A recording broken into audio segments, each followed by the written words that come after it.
Hey everybody out there, my name is Dragnix, and this is Renowned Explorers International Society. $15 came out on the Steam store today. It is 25% off during its promotional period, off from $20. And it's basically a strategy game, very much like a tabletop game. You have different stats, you have different ways that you can sort of customize your character, and basically your job is to gain as much fame as possible to become the sort of most famous explorer of the society. Now there's several ways you can do this, and I'm going to get right into the gameplay right now because there's a lot to go over here, and there is a lot to sort of dive into because while it's simple on the surface, there is actually a lot of complexity. Now, at the start of your campaign, you can choose Discovery or Adventure Mode. Adventure Mode, basically, you can't save. Basically, once you lose, you lose.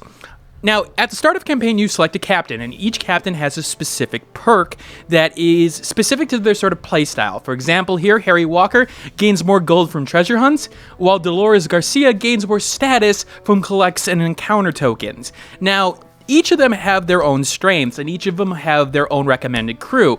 But you can really build whatever crew you want depending on the playstyle that you're going for. I'm going to go with Yvonne here.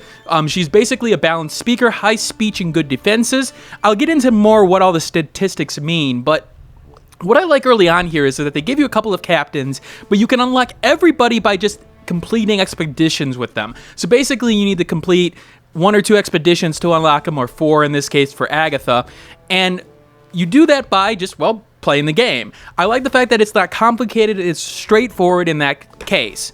Now, I'm building a team that's very based on deception and a little bit of friendliness. Now, there are 3 major types of sort of play styles in this game. There's aggressive, which is the swords in question. That's going to be your physical fighting. Your deception, which is more so like getting into your opponent's head and sort of screwing with them, dealing with sort of status effects and, you know, working off that, being devious. And then you've got your situations with friendliness. You could actually convince an opponent just to leave just because they want to join your cause now, for example. Now, I'm trying to figure out exactly what to go with here. I go with Dolores, even though I've unlocked her already, just to give my team a little bit of balance. You can go for a lot of different sort of builds here. I could have gone with a completely different person, but I wanted some physical strength just in case I ran across a physical encounter, and Dolores gave me that. Alright, so you start the map off, and you'll notice that there's a lot of information on the screen. We'll get to that. But basically the idea of every map is to get to the sort of that pink location and get the artifact in which to gain fame and do everything along that line. Now you have a couple of things that you have to notice. One is your supplies. Supplies you use every time that you move at this point. So you see the 1 in the line there. Every time I'm going to move, I'm going to use 1 supply. And I'm going to go over to the one that actually has something going on with it. Oh, hey. Already we're going to have to defend ourselves from wolves, so we're going to go right into battle here. So this game does have a battle system. It's tactical base.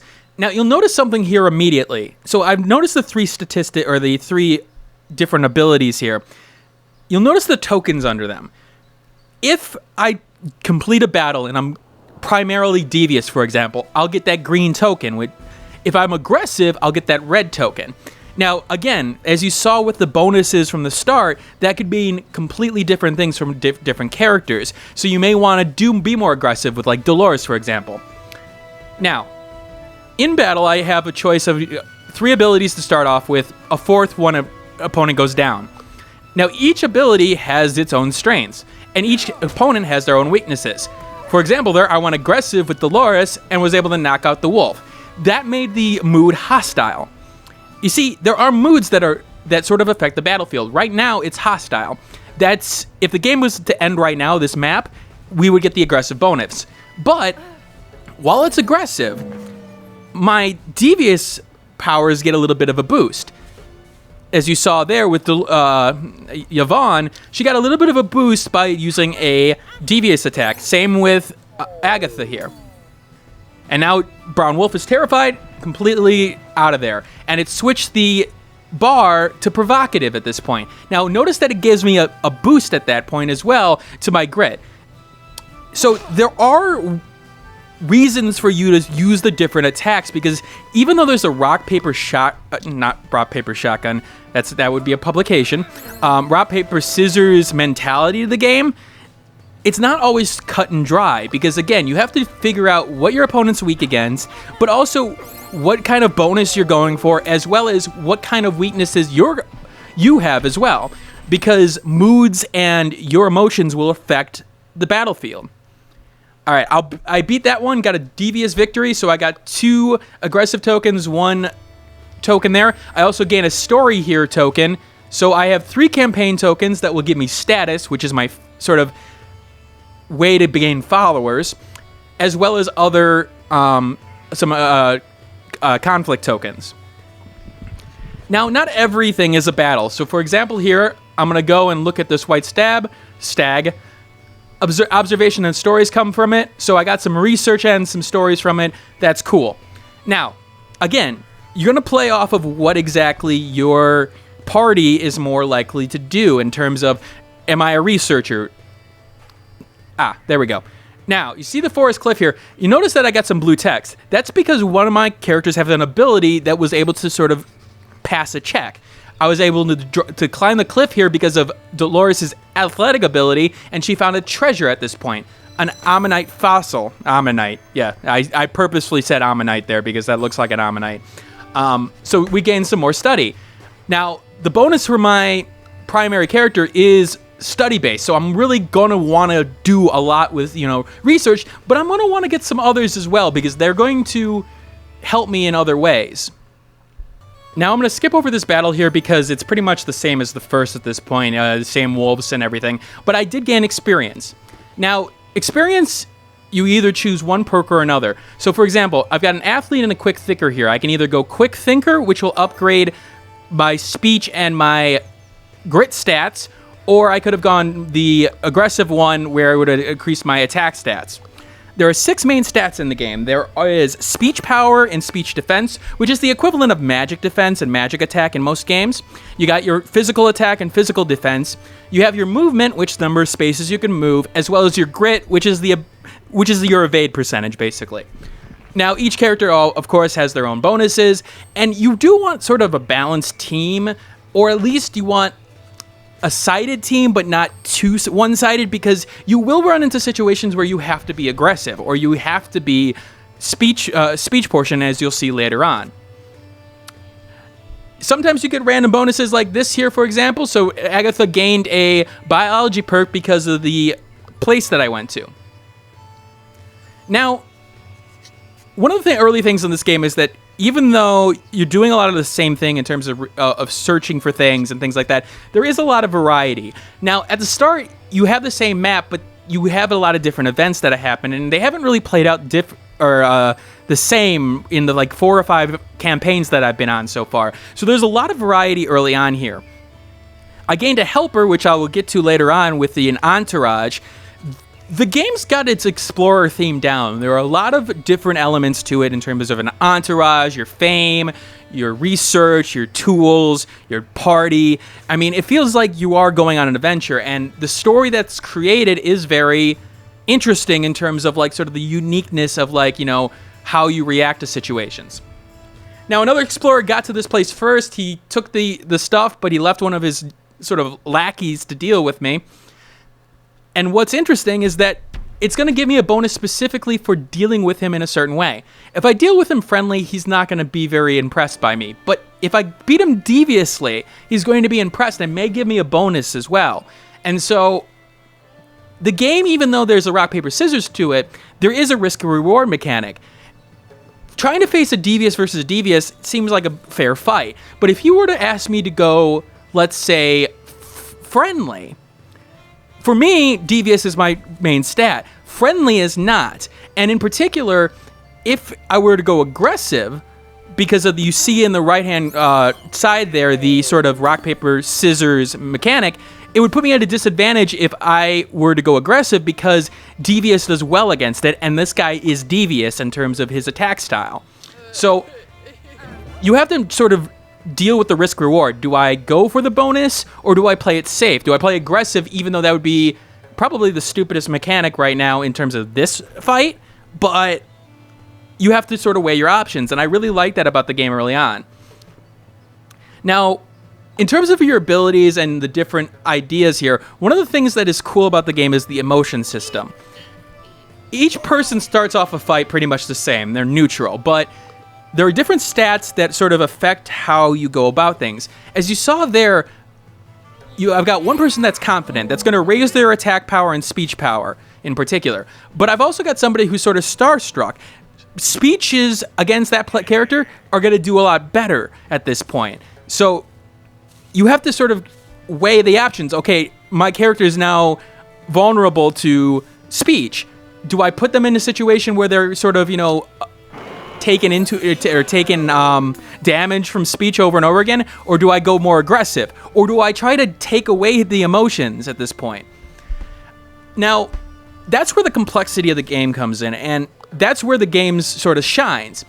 On the surface, the simple rock, paper, scissors mechanics works, but there's so much details under the surface that if you just go off that, it's not going to work. And you have to really pay attention to everything that you're doing. Really pay attention to where people are on the screen. Pay attention to who is on the screen, what their emotions are, what is the best strategy to deal with them here and right now. Now, with that said, your opponent can do some silly things, and I think that's probably one of the weaknesses I've seen in the game so far. The opponent may not necessarily go through the throat, and there doesn't seem to be any difficulty setting from what I see, which is disappointing because, it would probably gain in terms of once you get sort of accustomed to the fighting and accustomed to all the skills, it could really take it to the next level. And I think the major problem here is the fact that this is only single player. Now, I would love to see this as a multiplayer, sort of a board game kind of situation, because it really does sort of play itself to a multiplayer experience. Who can get the treasure first? And I don't know how that would work necessarily. The game goes off of the fame as the sort of winning condition, and so it would seem like that would be the win condition in there. Whether or not you could fight each other, I don't know. But it is sort of disappointing that this isn't multiplayer, but it doesn't claim to be. It says it's a single player. It is single player only. Now, I won that fight, got a devious victory, so he admires my sharpness. I got some campaign tokens, and I will basically complete this expedition. He gave me some research papers, which is always good in this case, and a hooded figure appears. Now, I do like the way the game sort of presents its sort of conversation portions. It's pretty obvious, like if you like, for example, there it shows that option, you're going to get science. It's pretty clear if you know what the game is going for, gold, fame, and science, that what the choices will give you, although there is some randomness to it at times where it's just like it's not always that obvious. Now I have a reputation from being devious. I got 2 treasures, and the resources gathered I can use and spend in the world, which is going to be the next segment here. But some renown, some research, it's a good first start to this. As you see there, I'm basically trying to make my way to be the most renowned explorer. I only have 200 renown at this point, so I'm going to have to earn a little bit more at this point. I got some more supplies and some more... what is that word? I'll get to that one. The exclamation point on the top right, top middle there. All right, so now I'm in town. All these sort of consumables that I've earned, now I can use. So for the insight that I earned, I can actually earn more of the other resources by using my characters. For example, I can have Agatha, who's more mainly a scholar, earn some by talking at the university, so she earned 10. I can go to the Paris campaign and have Yvonne there, talk to people, and, earn some following at that point. I don't do anything with the gold because I don't have anybody who's really dealing well with that. As you notice, the number of tokens in the middle there means how much you'll earn in terms of that job. So I go for research again. That's the big one in this campaign. So I'm going to go and spend some of that research, and I'll unlock some perks for me. For example, I can unlock it gaining more study tokens when using insight. Okay, that's cool. Or I can gain more research from encounters. Now, as you go along and unlock more expeditions, you'll get more of those other sections unlocked, but you only start with Preparation and Chronicles, and each of those ones will have different perks to it, like gaining more supplies or gaining more per encounter, which is the Chronicles one. I gained 2 Resolve. Resolve is used to sort of take damage. When a character is knocked out, you lose a Resolve, and once you lose all your Resolve, the campaign is over. Not that mission, the campaign. You have to start again, at least in the adventure mode. So I spend a little bit of my research here to gain as much as I can. I went for more supplies because I do want to gain as much as I can in the early goings here. Now, the item shop, I can buy some more equipment for my people to, sort of boost their abilities, boost their main stats, but also maybe give them abilities. As you notice those perks there, they can be interesting in terms of, okay, they can get you out of certain situations. So maybe buying another perk may help. You also notice that I can use some of my prestige to upgrade, sort of talk to the vendor and be like, hey, I'm a little bit famous. Show me a little bit of what you have in the back there. Now, again, you don't get enough gold to sort of, optimize your characters unless if you go the gold route. And so, again, there's this sort of give and take. Do I earn a lot of gold so I can really upgrade my character's, basic equipment? Or do I just ignore it and hope that their basic stats and my entourage will take care of it? It's sort of a give and take, and I really love it about the game because it feels balanced. I've been surprised on how balanced it's felt so far, despite the fact I've only, lost a couple of them. I felt like every decision I made was my fault, and I knew that I made the wrong decision. Now, your helpers will gain certain amounts of resources per token that you get, or you can buy a specialist, for example here, this Maestro, who will gain 1 campaign token for each friendly resolve. Or I can buy a lobbyist, they'll give me status for every token that I gain. Now, I would go for the shark guy here because, again, I am a devious person. I want to gain it more when I get devious, and I unlock some more research because, of course, I'm a research person.